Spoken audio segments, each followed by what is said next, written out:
I'm currently working on Mammoth Cave, one of the National Park hats by Nancy Bates.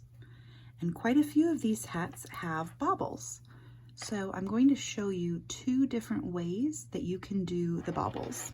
I'm also working on 2 circular needles right now because the hat is starting to get smaller and there's too few stitches to fit on one circular needle. So I have half my stitches on one and half on the other, which is why I've got this needle hanging out while I'm working on this other needle. So the first way to do the bobble is how Nancy describes it in her book. We're going to knit into the front and then the back of a stitch, and we're going to do that again. So we knit into the front and we knit into the back. And when I do this, I try to pull the stitches all about the same height, and I work them just slightly looser than normal. Then I'm going to carefully slip them one at a time back to the left needle. I will go ahead and knit 2 together, and then knit 2 together with stitches 3 and 4.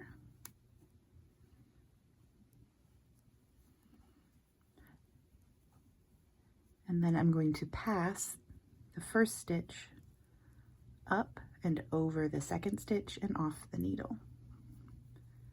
And that gives you a bobble. So that's how I made all of these. And when you get to a bobble that was made in the previous row, you can knit it just like normal, but you do need to cinch that stitch down just a little bit, and that helps pop the bobble toward the front of the hat. So the other way that I like to do bobbles is with a crochet hook, and I'm using one that's just slightly smaller than the gauge of my knitting needle.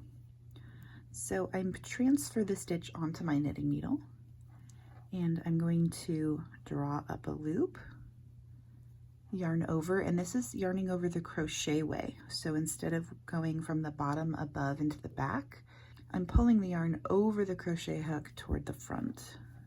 Then I insert the hook into that same space again and draw up another loop and yarn over again.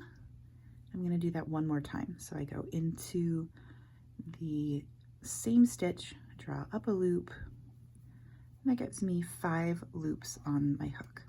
If you want a bigger bobble, you can do 7 loops.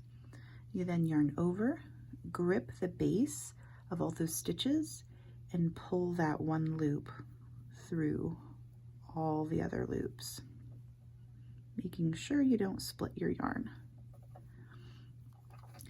That makes the bobble. We're going to cinch it up by doing a chain through the top, and then to anchor it down, see how this is the stitch where I put my crochet hook to begin with?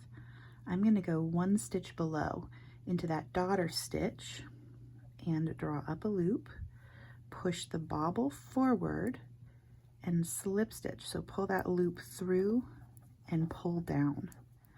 Then I'm going to put the loop back on my knitting needle